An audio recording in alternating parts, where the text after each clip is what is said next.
What is up? Welcome to another episode of the Progress Podcast, the podcast where we share the young people have a purpose and the progress is possible for you in your life. Today I'm super excited to be joined by Olivia Burnett. We're happy to have you here. Thanks for inviting me. I'm happy to be here. Yeah, this is going to be an exciting conversation. You're somebody who's super accomplished in lots of fields of life. I mean, academics and athletics. You're kind. And You're philanthropy. really kind. No, You're really kind. But really, most of all, one of the reasons I wanted to talk with you today and sit down is because you have a real strength that you've developed through some trials in your life. Thanks. And so I'm excited to hear more about that, especially with the passing of your father. So offer condolences for that. And I also, I just love for you to share with us kind of what you have learned through that process. Tell us about your dad. Yeah, no, my dad was the best. He's a legend. It's interesting, I think you go through your life, and I've talked with a lot of young people and, friends and family about this, how I feel like there's kind of that first trial that you encounter, and I think it happens for people. There's no certain age, right? Like sometimes it can happen younger and older. And looking back on my life, I think until about my freshman year of college, I was coasting. You have like your normal things that are trying, but I think I had some things happen in my life, and then my dad got sick right after that, and I remember talking to my mom and just saying, I think my soul is being stretched like beyond what I'm capable of in this moment. And looking back, I feel like we hear so much where it's like, well, that makes you better, and it does, but I think my soul was being stretched beyond what it was capable of that time, which is the whole beautiful thing about it, that then it gives you more like capacity, and it gives you more like depth, and this idea that God knows who you can become, and it's more than sometimes what you know you can become. I feel like that is what you live in those moments, and then you become more than what you ever could have been without it, even though it's hard. It's beautiful to me as I hear things that you've shared about your dad before, or things that you've written about him. Yeah. That he had such an impact on your life while he was here with us, with his example, and he was such a role model to you. Yeah. But then also a lot of your growth, a lot of the way he shaped your life, it seems, is from him not being here with us anymore. Yeah. And so it's kind of, I don't know, it's beautiful and heart-wrenching that your dad gave you such a gift with being here. Yeah. And then also you've gained strengths from the experience of having him not here with us. Yeah. I had this experience. I was in Fiji this summer for a humanitarian trip. And we were on the work site. We were building this orphanage. And for some reason, I'll have these like stronger moments or weeks where he's just on my mind a lot. And these humanitarian trips are incredible. One of the greatest things I've ever done. They're also really difficult at times. And I was just missing my dad like a lot. And I was walking into the work site, and we always have like music playing for everybody. And there was this song that I had never heard, which is, I'm a country fan for sure, and so I was shocked that I'd never heard the song. Do you like country? Yeah, I do. Okay, so maybe it's the song Even Though I'm Leaving by Luke Combs. Yeah. Okay, never heard it. That's perfect. Yeah, but I was crazy. I was walking into the building that we were building, this orphanage, and it was like the very last like verse, and the words are like, it's like, Daddy, I'm afraid. Like basically, I don't know what you're gonna do, or what I'm gonna do, because you're leaving, and I don't know how to say goodbye. And then like the words of the song is like, even though I'm leaving, like I'm not going anywhere. And so I think to your point, my dad impacted me so much, obviously when he was here, but then also, like since he's left, my like testimony of just how thin the veil is and how close angels are. And I don't think that's necessarily when you have a family member pass away, but just always. Yeah. We don't really notice it, but they're with us all the time. And I know that like, even though I can't see my dad, that like his stewardship over my family remains the same, and his presence in my life like remains the same. I feel the power of that moment as you share that with us. Thank you for sharing. Yeah, it was a sweet moment. Your dad's an Elton John fan. Oh, obsessed. Okay. He was like a weird roadie that would go to all of his shows. Serious? Yeah, he has Wow. like so many pictures in our house that are like signed Elton. Like, Wow. he's insane. Super fan. Yeah. Well, one of the beautiful things that's come out of this is Charlene's run. Yeah. Would you want to share with us some about that? Yeah, I would love to. So I was in college and I was taking this course by one of my favorite professors, and he taught all about the 7 habits of highly effective people. And so one of our like big projects for the school year, for the semester, was to do like applying those habits. And I have this habit of blowing things out of, like, I'll either do something 0% or like 200%. Sure. I like don't know how to live in the middle sometimes. And one of my friends from high school who I hadn't seen in years, she posted that her mom had recently got diagnosed with a stage 4 glioblastoma brain cancer tumor, and it's fatal and it grows back, and they didn't have health insurance. And so I knew that this project in theory was more than maybe I was supposed to be doing, but I just thought, why would I not try to help? And it was so fun. I actually was able to rally with like my old soccer coach. Yeah. We got like BYU rugby team and a few other teams to come out and support, and we did this 5K run. And everyone, all the donations went to Charlene and her family. And I think it was a beautiful, it was funny because, at the time my dad wasn't sick and everything was fine. And I've actually thought about that a lot in the time that was, shortly coming for me thereafter that I didn't know about. It's beautiful to see people rally even when things are like hard and trying. Yeah. I wish I could have cured Charlene. I wish I could have cured my dad and things like that. But there's like so much good, right, that you don't want to miss in the in-between. But it was really special. It was a fun thing to do. Yeah. Yeah. I hadn't realized that it was, the timeline, that it was before your dad. Yeah. It was super successful. I mean, in monetary terms, like $8,000 raised and donated, right? Yeah. But then also, I can't imagine like you mentioned, the camaraderie and the connection in the community because of that. It was beautiful because I initially thought that it was going to be like just a small thing, Mm-hmm.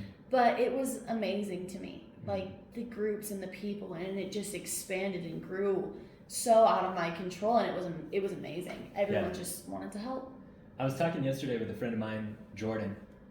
We both work in suicide prevention, and we kind of got to the topic of how one of the ways that we can heal when we suffer loss is through turning to those who also are suffering. Yeah.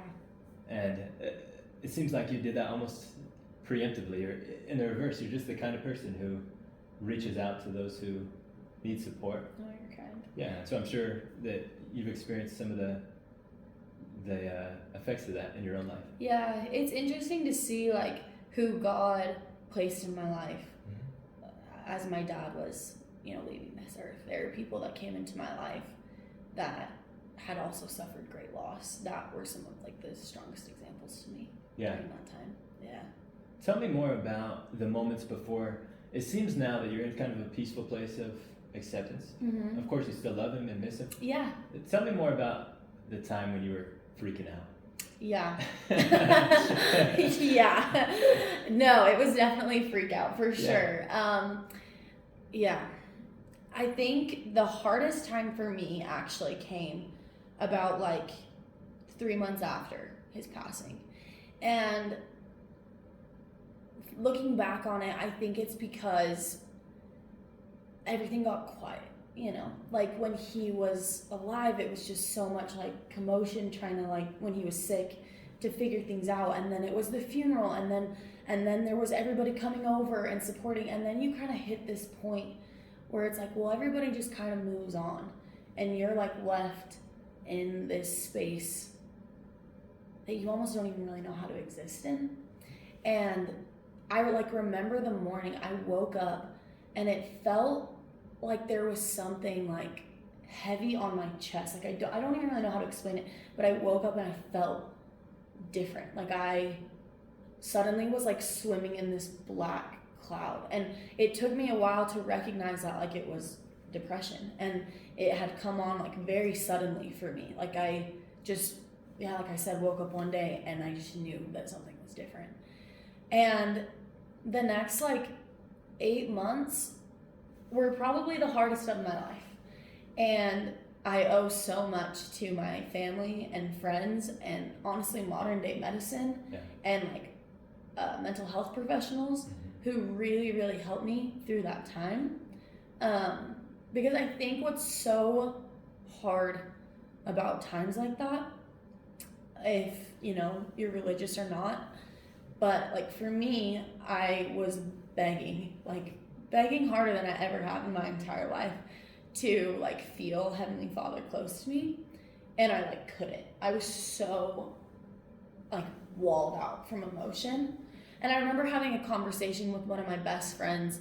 She lives far away, and she was visiting, and we were sitting on my couch in my mom's house, and she's known me since I was like 3 years old. And she kept looking at me just being like, Olivia, snap out of it. Like, snap out of it.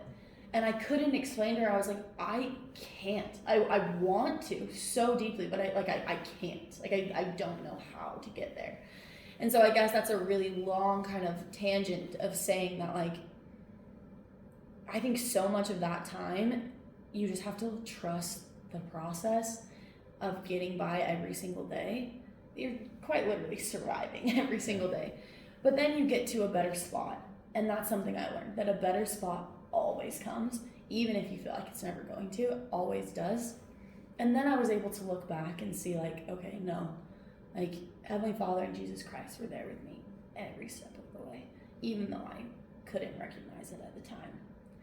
But those places are dark and they're hard, but I think with them comes so much more empathy and like understanding for others, and also just builds more like strength in yourself to deal with harder times in the future. Yeah. As a 200%er, like you mentioned before. Yeah. I can't imagine something like that coming so quickly. How did it affect your daily life then? Were you really blocked out from engaging in the things that you were so passionate about, or what was the effect for you? Yeah, I think, well, to your point of being like a 200%er, I think, you know, playing soccer and all of these things, like it was tricky in the sense that I felt like I should be able to just snap out of it. I should be able to just work harder and be better and like get over it quicker and all of those things. But yeah, like I said, I feel like I still lived like my daily life. I went to work. I, you know, went to the gym and hung out with friends. I think the best way I can describe it is that I wasn't like connected to anything. Like I didn't really feel like any emotion. It was just like hopelessness, I think was the word, in everything that I did. Yeah. I just felt like nothing really mattered. I think that's the scary thing, is some people, they think of depression and they think of being glued to your bed and unable to move or shower. And it can look like that, but it can also look like folks who actually achieve and perform really well and might appear to be happy, but like you mentioned, there's a lack of real fulfillment, a lack of connection, lack of hope. Yeah. What was that process like, overcoming that? And I'm sure religion played a role. For sure. I actually remember, to your point, just barely like the high functioning while you're feeling that way. I actually opened up to one of my old soccer teammates, was a coworker with me at the time. And we went and got lunch, and I remember for the first time, like opening up to someone and just being like, just saying the words like, I'm not okay. Not even like a little bit. And she, again, like I guess this is the whole point. She went through a really trying time in college where she went through something very similarly.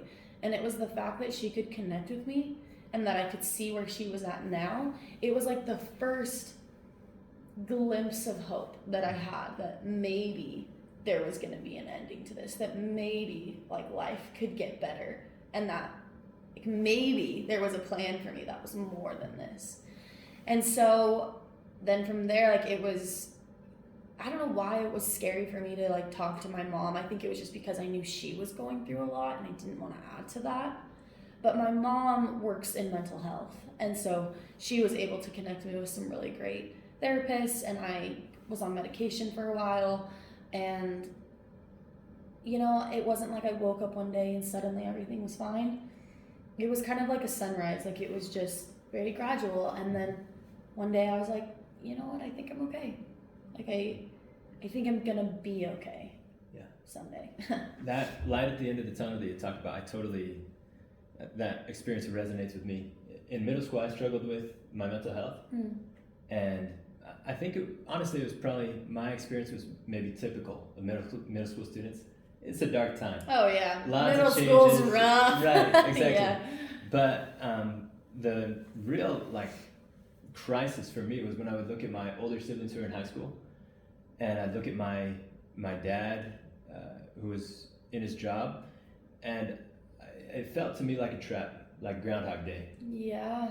That was one of the big struggles that I had, is I just felt out of control of my life, like I was caught in a pattern that I couldn't change anything. But I remember a particular moment when I went to look myself in the mirror in the bathroom, and I was I'm not the biggest guy now, but I was super tiny then and super insecure, and it was hard for me to look anybody in the eye, much less myself even, actually.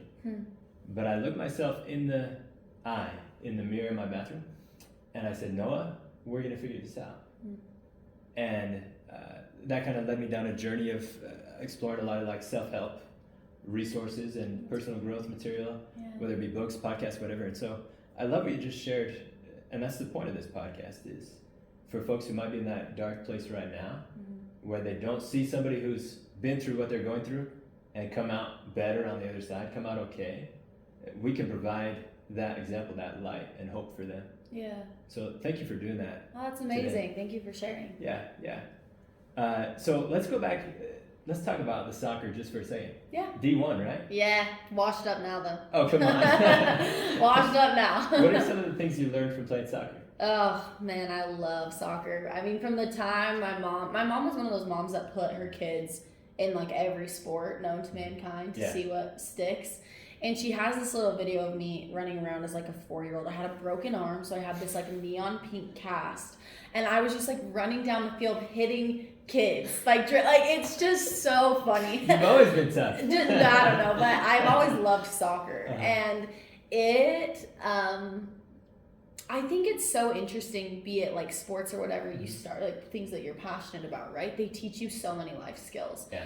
And soccer was one thing for me where it always felt like this thing I could control, right? Like I mean, injuries you can't always, but I could work harder. I could like set these goals and achieve them. And I feel like going back to like the core fundamentals of who I am stemmed from soccer, of it being like self-discipline and also just making life fun and like competitiveness. Yes, absolutely. And the camaraderie, like it just is something that I will always be so grateful for. Absolutely. From your experiences in soccer and some of the injuries you've gone through, I've heard you talk about this idea of anti-fragility. Yes. And I just want to turn some time over to you to share just as much or as little as you want on that, because I think that's such a powerful principle. Yeah. No, I love anti-fragility. I think it is one of the most powerful concepts. And it actually isn't one that I knew about until after the passing of my dad.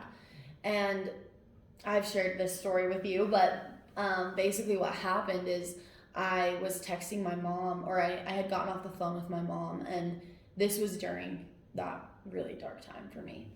And I had just told my mom that I was done. I don't really know what that means always, because in life it's not necessarily like I just was like, I'm done. And there's a few ways to be done. You might just check out, or yeah. And so my mom basically sent me this text that was like, this is the time that we can become like anti-fragile. And I didn't really know what it meant at the time. To me, that word just sounded like be stronger, be tougher. And I think I'd always had that mindset in soccer and everything. And it was like the first time in my life where I didn't know how to do that. And so I basically responded back to my mom just saying, it's too late. Like, if there was a time for me to become that for this moment, I needed to do that years ago. How am I supposed to become that when I'm in this moment? And then my mom responded in brilliant ways, like moms do, and just said that she, like, good thing we believe in a God that never runs out of, like, chances and knows exactly what's going on. And so anyways, that text led me to kind of this discovery of what anti-fragility is, and there's books on it and podcasts on it, and it's one of my most favorite concepts. It's this idea, right? If you think, my favorite example is bones. Yeah. If you were to, like, sit in your bed all day and never move, like, your bones are going to get weaker and brittle and they're going to break. Whereas if you, like, go out and you exercise and you run and you maybe break bones or things like that, but it makes them stronger. And so anti-fragility is this concept of, it's not resilience and it's not like be stronger and be tougher, which I love because I was so burnt out. I like couldn't hear those words. It's not an option. But anti-fragility is this idea that the things that you go through actually provides you with more strength and understanding and just more depth that allows you, like, it changes you to become this person. And I know that that doesn't sound like much of a shift between the two. And it took me a while to kind of figure out exactly what that looked like. But for some reason for me, it was so comforting to know, like, okay, I don't have to beat this situation. I don't have to, like, beat my depression. I don't have to beat, like, any of these things. I don't have to be stronger and be tougher. I can just allow these things to, like, happen to me and just decide I'm never going to give up. I'm going to let this make me better. And then it gave me so much more room to, like, become that, because I wasn't actively trying to, like, be more. Because I think one of the biggest things about that I was struggling with in this depression state was that I just wasn't enough. I wasn't a good enough disciple, a good enough daughter, a good enough whatever, right? And so it was always this idea, I don't know, like, it just squished everything down. I didn't have room to process anything. But then when I was able to kind of shift that perspective and allow that to change me for the better, it's changed everything for me and for my mom. We always joke that, like, we're not broken glasses anymore that you can, like, shatter on the floor, that we, like, bounce off of it now, you know, or different things. And that doesn't mean that things aren't hard, but I think it's kind of just like a fancy way of embracing the idea that, like, God knows we can become more and just allowing him to let us become more. Yeah. If you understand that you are anti-fragile, it's okay to be broken. Yeah. You recognize that that's actually part of the process. Exactly. Of what God wants to shape you into, build you into. Yeah. Yeah, that's beautiful. Thanks for sharing that. Is that something that also stems out to the injuries that you've experienced and some of the other trials of your life? Yeah, well, because I tore my ACL 3 times in soccer.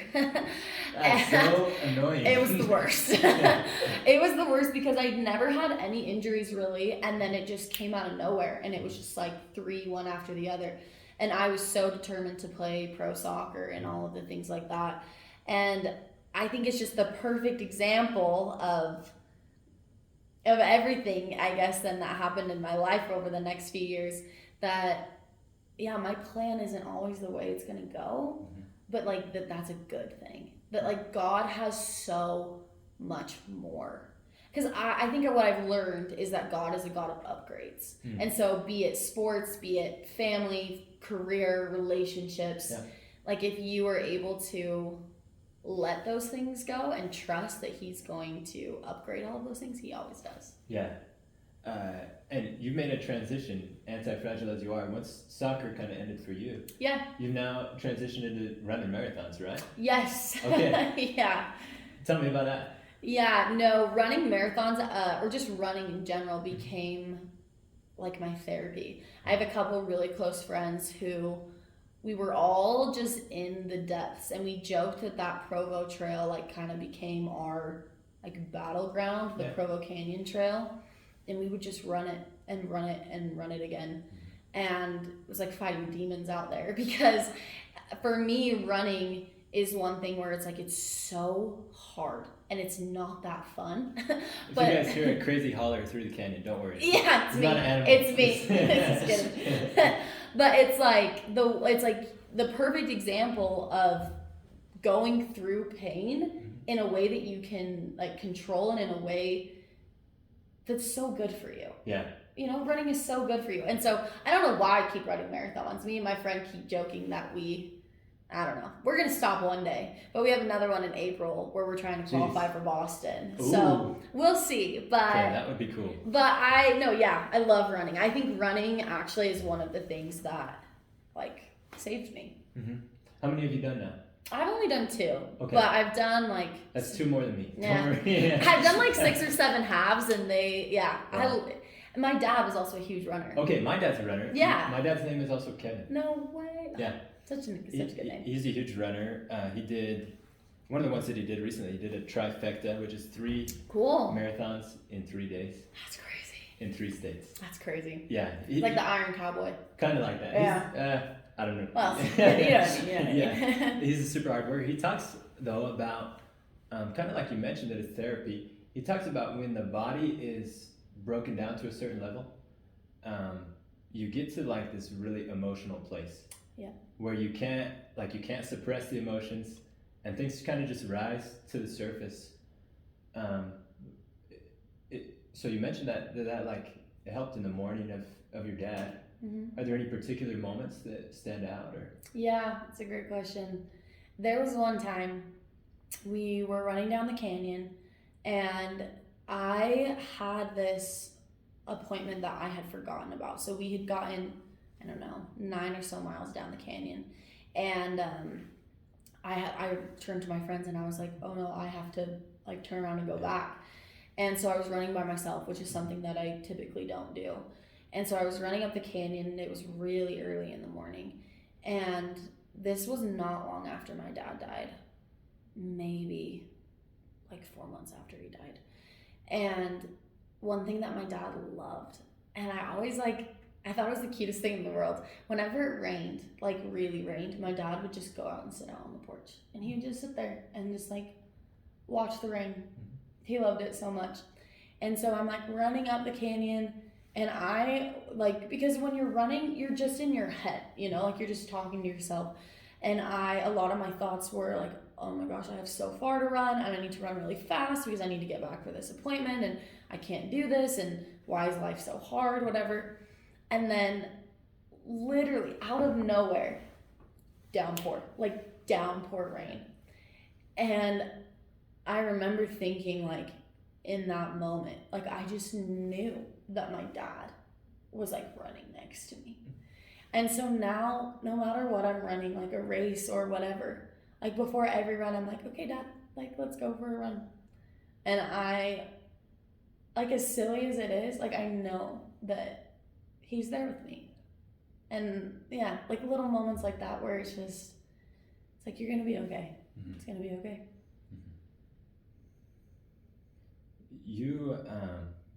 You've accomplished a lot. I don't know about that. In the realms of athletics and academics as well. Tell me a short list of your degrees. Oh no, it's nothing. You have a master's, right? Yes. Okay, that's what I thought. Yeah. But I'm just curious. Out of those things you've accomplished so far, mm-hmm. what are you most proud of? And also maybe what's down the line for you? What's the next thing? Yeah, it's great. What I'm most proud of, I don't think it's any like degree or like accomplishment. I think what I'm most proud of, maybe as silly as it sounds, is that I can like look back at moments that I thought were gonna like end me, and that they never did. The last day that my dad was on earth, we knew that he was like gonna go soon, but we didn't know when. And my older brother, he lives in Philadelphia. He's going to Wharton out there, and he just had like come home randomly. And I remember saying to my mom, I was like, what if Dad like passes away this weekend because Brennan's home? And my mom was like, no, there's no way. And so anyways, it was just like a normal Sunday. I'd gotten to my parents' house after I'd gone to church, and I opened the door, and I don't know how my dad like knew it was me because his room was upstairs, but he just like yelled down. He's like, Olivia.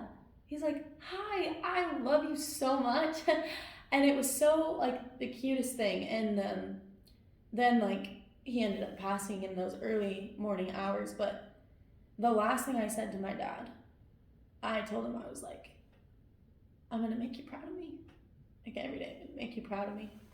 And I think that if I were able to like talk to my dad and see him today, like I just feel like he's proud of me. And so I think that's the thing I'm most proud of, is that I like never gave up. And I could look my dad in the eyes today and just tell him that I like did my best to make him proud.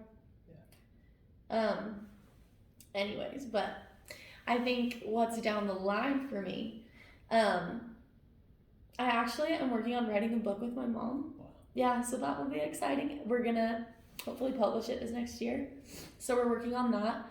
And then I actually am working on building this like little storefront. I want to call it Kevin's. And my dad, like we were talking about, Elton John, obsessed fan. He has like more records than I could ever see, like, or ever count in my life. And so we're gonna create like a little like record album, just kind of cute storefront, and call it Kevin's. That's sweet. Yeah. Wow, that's cool. And you and your mom have also, or I listened to at least one episode where you kind of collaborated on, but you host a podcast. Yes, I need to be better at posting it, but we're getting there. Yeah, no, certainly. Everybody who's listened to this, I hope you'll check it out. It's called Letters from the Lunchbox, right? Yeah. Tell us a little bit about the premise there. Yeah, so my mom was at a funeral, this was years and years ago, of a dad who'd passed away from cancer. And he passed away really quickly like my dad did. But while he was alive, he like wrote letters to his kids every day and put them in their lunchbox. And they were letters of like, some were funny, some were like jokes, others were like advice and reflections.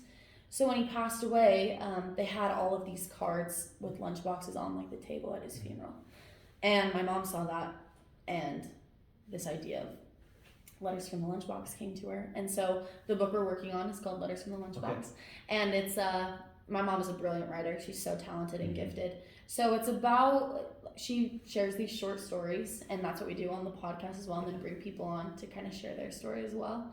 But it's about like your divine identity and how like when you understand your divine identity, like how that changes everything. Yeah. Your mom really is a brilliant writer. She's awesome. Listen to that. That episode is so artful, and it kind of brings you into a place of reflection. Yeah.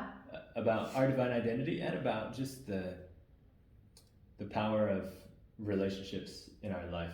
Yeah. And those connections, they shape everything. Yeah. And they give meaning even to like the really difficult moments. Yes. For us. My mom talks about that a lot, like stories, like you think of some of the most classic stories of all time. I mean, being Christmas time, like A Christmas Carol, or like even silly things like, we were talking about The Lion King the other day, like how stories like that kind of like resonate with you forever and become like this backbone of your life, and how stories really are the thing that connect us. Right. I think even to your experience you shared earlier, like, well, everything you're doing today that's amazing is because of what you went through. So. Yeah, and that is the story at the end of the day, right? Yeah. Is that the hero's journey is to leave home and get beat up and then to triumph somehow. Exactly. It's funny you mentioned Lion King. I think one of maybe the most iconic movie moments of all time is his connection with his dad. Yeah. When his dad reminds him who he is. Yes. I'm sure you've had moments like that in your story as well. I want to dive more into this idea you've hinted at a couple of times of how this experience has helped you develop more empathy and connect with folks who you maybe wouldn't have been able to otherwise. What does that look like? And is there anybody in particular that you have kind of been able to support? Yeah, I think in order to support, you have to be like supported first, right? And we kind of talked about this earlier, but one of the people that came into my life literally the day after my dad died is now one of my closest, most best friends in the world. And she had both of her parents pass away in a car accident when she was just a baby. and being able to talk to her and understand like her story. And because I knew her for a while before I knew that had happened to her, and I remember when I had figured out, I was like dumbfounded at how happy she is and like how incredible she is. And I remember thinking like, well, certainly if she can do this, like maybe I can do it too, you know? And I thank Heavenly Father every single day for sending her into my life, because I don't know, I just needed it so badly.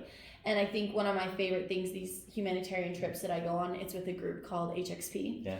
And when I was in Fiji, there were so many of these wonderful youth that I connected with. And I could share story after story after story, but there's one girl who, she's like very similar to me, about to go start playing D1 soccer. Like we just kind of live the same life. Mm-hmm.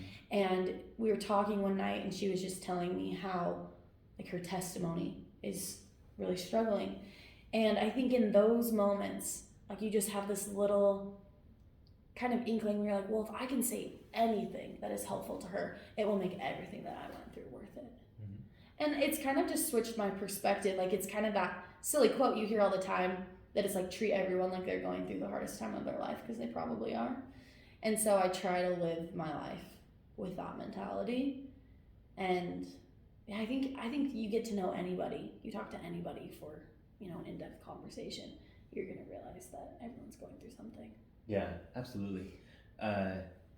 It's no coincidence that friend came into your life at that time, and also no coincidence you come into this girl's life at that time. Yeah. So I was sharing with you earlier, part of my job, what I do for Hope for Utah, is I visit schools. Yeah. And I met a student at one of these high schools I was visiting. He shared such an incredible story. So I asked him for permission if I could pass it on, because I think it's really inspiring for a lot of us.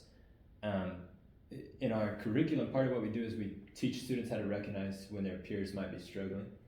So we don't teach them how to be counselors or therapists or any of that, but we teach them how to recognize and then how to connect those friends with the adults who have the resources to help. We find that oftentimes when young people struggle, they don't want to share it with an adult, but they will with their friends. Yeah. And so anyway, he had just received like some of this basic training like the week before, and then later on he's hanging out with one of his buddies. It was at like a church activity actually. And his buddy said, I've been noticing this girl like across the street in that park, and she seems like she needs help. Like she's going through it. I can just tell. I have the feeling that we need to go talk to her. You're on the Hope Squad, will you come with me? Because he kind of knew that, you know, he might be able to navigate that situation. And so they did. They went and talked with her. And Blake, he had a bracelet on his wrist that says stay. Kind of just rubberized bracelet in like the purple and teal suicide prevention colors that he had received at a training earlier on. And so they kind of talk with this girl. They find out she's going through a hard time. She's in foster care, was feeling alone. And he takes off the bracelet he was wearing and gives it to her, and they leave. And I imagine he might have kind of forgotten about that. I think a lot of us have done that, or would do that. If we see somebody struggling, we try to reach out. And so in that aspect, this story is not unique. He didn't have to do anything spectacular. He just had to notice and care, reach out. But the story becomes unique because of what happened the next day. An older couple finds Blake and his friend, and they kind of corner him and start talking with him. And they say, did you talk with our foster daughter yesterday? They said, oh yeah, we just said hi to her. They said, you didn't know this, but she actually left our house with enough pills to kill a rhinoceros. And she was planning on taking her life. But because you reached out to her, you saved her life. And you're the reason that she's still there. And I love that story just because it gives us a glimpse into the kind of impact that we can have. We don't always get to hear what happens because of our kindness. Yeah.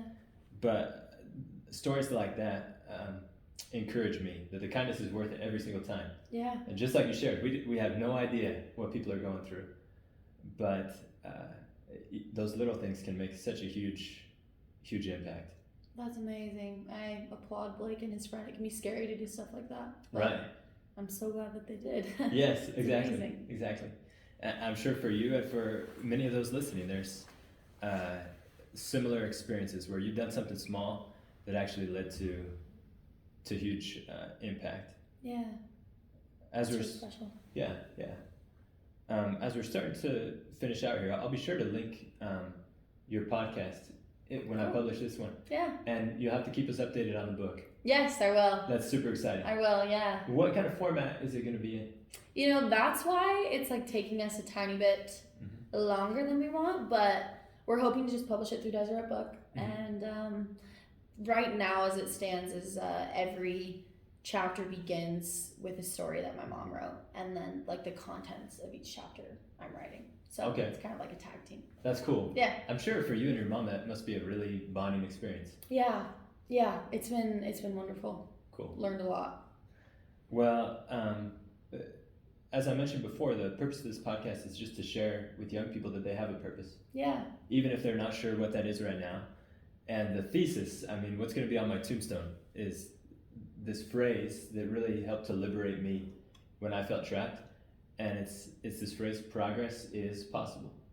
It's simple. Yeah. But it's like everything that I believe in. Yeah. From your experiences in your life, everything that you have been through, when was maybe the first time that you learned that progress is possible? That's a great question. I think the first time I understood that maybe progress is possible but not always linear is when I kind of overcame that like depressive state that I was in. I think, like I said before that, you know, my life had just been like, okay, we're gonna go to, you know, high school and then play college soccer and then do well at that. And it was just this continuous kind of uphill summit, but it was great and I loved it. And then I think that was the first time I realized that progress, even though it may not always be a straight line, that it's possible. And I was thinking about this idea of progress in the past few days, thinking about being here with you. And have you been to that new Tree of Life exhibit up at Thanksgiving Point? No. It is phenomenal. Everyone should go. Okay. I had never seen it before. And I went with my family a few days ago. And I was thinking a lot about this idea of progress as I was there, because you have this path and it's winding up to the Tree of Life. And you see lots of different people along the path who all have very different life stories, right? But they're all walking up. You see different scriptorial figures, or I don't know, different people of different cultures and ethnicities, and how different their life looks. But then what's so powerful about this exhibit is off to the right is like the Great and Spacious Building. And I had always thought that people inside the Great and Spacious Building were like very rich people, like pointing and laughing. And there were definitely those people as well. But as you walk inside this Great and Spacious Building, there are people like in chains, like sitting on the floor that you wouldn't see from the outside. Or there was this man sitting in the corner with his head in his hands, just like in a little ball. And then as you're walking in to this building, there's this woman, and she's walking out like back towards the path. And my mom, as we were walking out, was like, do you think that woman is trying to get people to come in? And I like looked at her and I was like, no, she's leaving. Like, she's leaving the building. You can like see it in her face. The artist, like the way that they sculpted it is incredible. She just has this look of like determination. And I like looked at my mom and I said to her, I was like, progress is so different for everyone. And I think that's what was so touching to me about this exhibit, and why I think, like, to your point, progress is possible. It's nice to know that no matter where you are, the bottom of the path, in the building, like, or at the top of the tree, that as long as you like keep trying and you don't give up, that like things are going to be okay. Yeah. It was really touching, so everyone should go. It is. That's fantastic. I'll have to schedule my trip. Yeah, it's cool. Oh, there's been so much value and power in what you've shared with us today. Thank you. Thanks for having me. Yeah, thank you so much. Everybody, please, make sure you go over and listen to Letters from the Lunchbox podcast, and pre-order, get ready, Yours, sign up for the book. Not yet, but I'll let you know. Soon. Yeah. I just want to acknowledge you for your strength. Oh, thank you. And I love what you've shared about progress. I think it's really revealing that none of the things, well, very few of the things we've talked about today were things you could have planned for in your life or would have wanted. Yeah. But they're things that God has given you, and you have, you've really proven what it means to be anti-fragile. Thanks. Through those experiences. It doesn't always feel that way, so thank you. Yeah. Well, maybe that just means you're still in it. Exactly. I don't know if you're ever not. Yeah. So thank you for the things you've shared, and thank you guys so much for tuning in to another episode of the Progress Podcast.